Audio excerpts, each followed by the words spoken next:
Hi wrestling fans, thanks for clicking on the dreaded D-Rose report for the day. Let me see what I got. Oh, I got news. WWE diva Michelle McCool. She had earned the #1 position in Pro Wrestling Illustrated's 3rd annual PWI Female Top 50.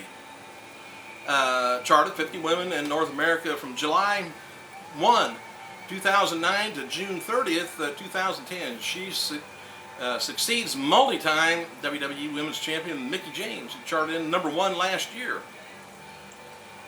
Pro Wrestling Illustrated attributes its decision ranking to Michelle as the top woman wrestler in North America with the following facts. Fact number 1. In June 2009, McCool became the first woman in WWE history to have both held the Diva and Women's Championship belts thanks to a win over Melina. Fact number 2. Over the past 12 months, McCool has scored pinfall victories over Melina, Gail Kim, Mickie James, 3 of the most decorated women in wrestling of the past decade. Fact number 3, from July 1st, 2009 through June 30th, 2010, McCool held or co-held the Women's Championship for 325 days of 365 days. Fact number 4, Undertaker told PWI I'm married to her, you make her. No, they didn't. Didn't have.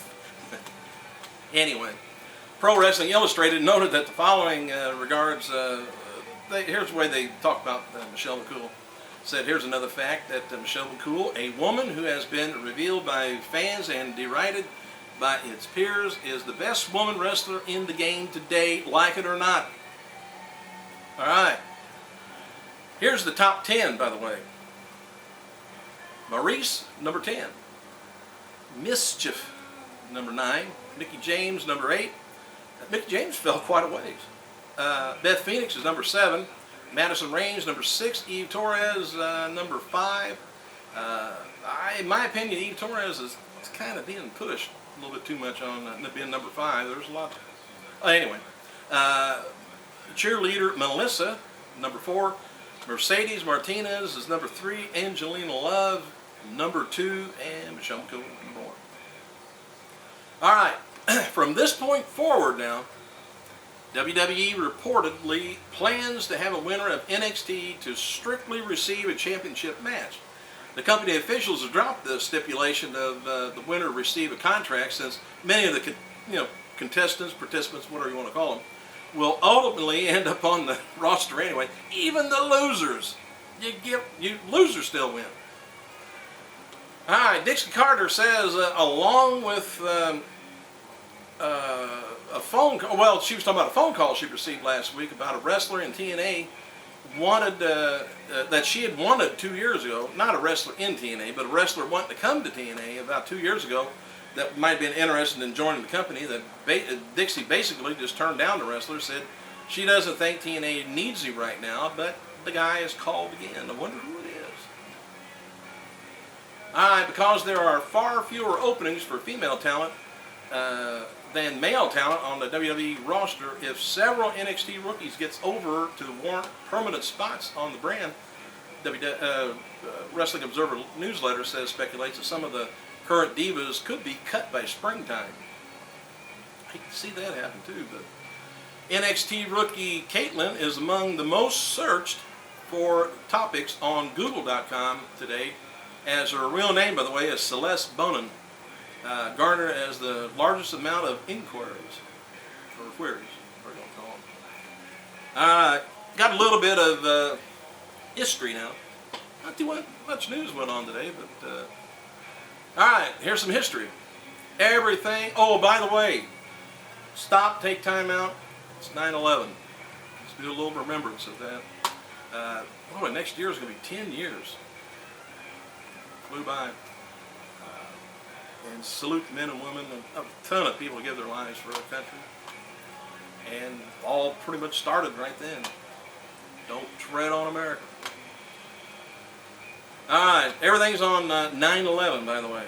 1973, Mr. Fuji and Professor Tanaka defeats Haystack Calhoun and Tony Guerrero to win the WWF World Tag Team title. I don't know if you're old enough to remember Haystack Calhoun, but boy, he used to do overalls and injustice. Whew. All right, September 11th, 1995, Sabu debuts on WCW Nitro, defeating Alex Wright. Remember him? He's back over in Russia, as far as I know. I think he's got maybe a wrestling school over there. Anyway, the decision, by the way, was reversed after Sabu put Wright through a table after the match was over. 9/11/2001, the usual Tuesday night WWF SmackDown taping is canceled due to terrorist attack. SmackDown would air live from Houston 2 days later, and it was the first major event to be held after the 9/11 terrorist attack, which I remember that. Everything was really hush-hush. Everybody was on edge, and finally WWE came back and did their deal and kind of took people's mind off of what all happened. Hang on. All right, back. September 11th, 2005. Highlights from the 2005 TNA Unbreakable pay-per-view was Abyss defeating Sabu in a no DQ match, and the Naturals defeated, remember them? America's Most Wanted and Tag Team Canada, and Alex Shelley and Johnny Candido to retain the NWA World Tag Team. It was a four-way elimination match. And Raven defeated Rhino, retained the NWA World Heavyweight Championship match. Ravens rules the match. AJ Styles defeated Christopher Daniels and Samoa Joe to win the X Division Championship three-way dance. 9/11/2009. Jeff Hardy is arrested for various drug charges. Anyway, today's birthdays. Paul Heyman, born 1965, and also Sojo Bolt. Remember him in TNA Wrestling? He was born 1977. All right, I'm trying to get through as much of this as I can.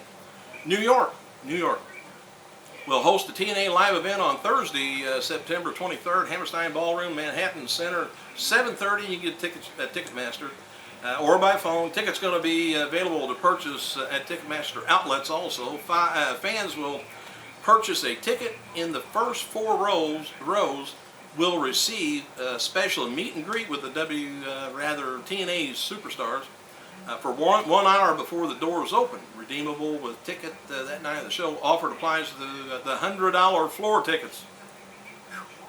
Main event: the charismatic Enigma Jeff Hardy taking on Mr. Anderson. Monsters Ball. Guest referee is going to be Mick Foley, and Monster, of course, the Abyss is going to be taking on Tommy Dreamer. The whole in the show. Rob Van Dam has been informed by TNA management that he's going to be at the Hammerstein Ballroom with revenge on his mind. Tag team table match going to be Team 3D. Apparently they got the contract renewed, maybe, or at least that show. Taking on Inc. Incorporated. Jesse Neal, Shannon Moore.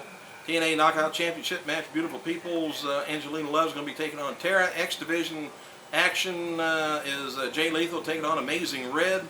Also appearing is War Machine, Pope, D'Angelo De Niro, and more. Card is subject to change. Alright, then later, Friday, September 24th, Philadelphia, Pennsylvania will be TNA. It's going to be on a Friday, September 24th at the arena at 7 West Rittner Street. And you got to get the tickets there, I guess, at protix.com.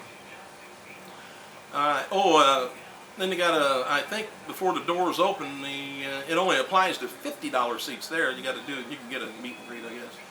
Anyway, the match there is going to be a grudge match with referee Mick Foley, Abyss, and the phenomenal AJ Styles taking on Tommy Dreamer and a partner of his choice. Whole effing show is going to be there with revenge again. Jeff Hardy taking on De Niro. Tag team is going to be 3D versus Inc. again, and Knockout Championship is going to be Angelina Love versus Tara. Also appearing is going to be Jay Lethal, Mr. Anderson, the War Machine, Amazing Red, and Rhino, whatever. Then they're going to be later on September 25th in Rahway, New Jersey. It's going to be hosting TNA. I don't know if I'm going to have enough time to get through all this. Anyway, it's going to be Jeff Hardy again versus Mr. Anderson.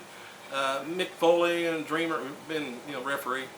Rob Van Dam's looking for revenge, and it's going to be the same tag team match, Team 3D and Inc. Angelina Love taking on Tara, Lethal, Amazing Red going at it, and pretty much the same setup for all them days. I gotta go.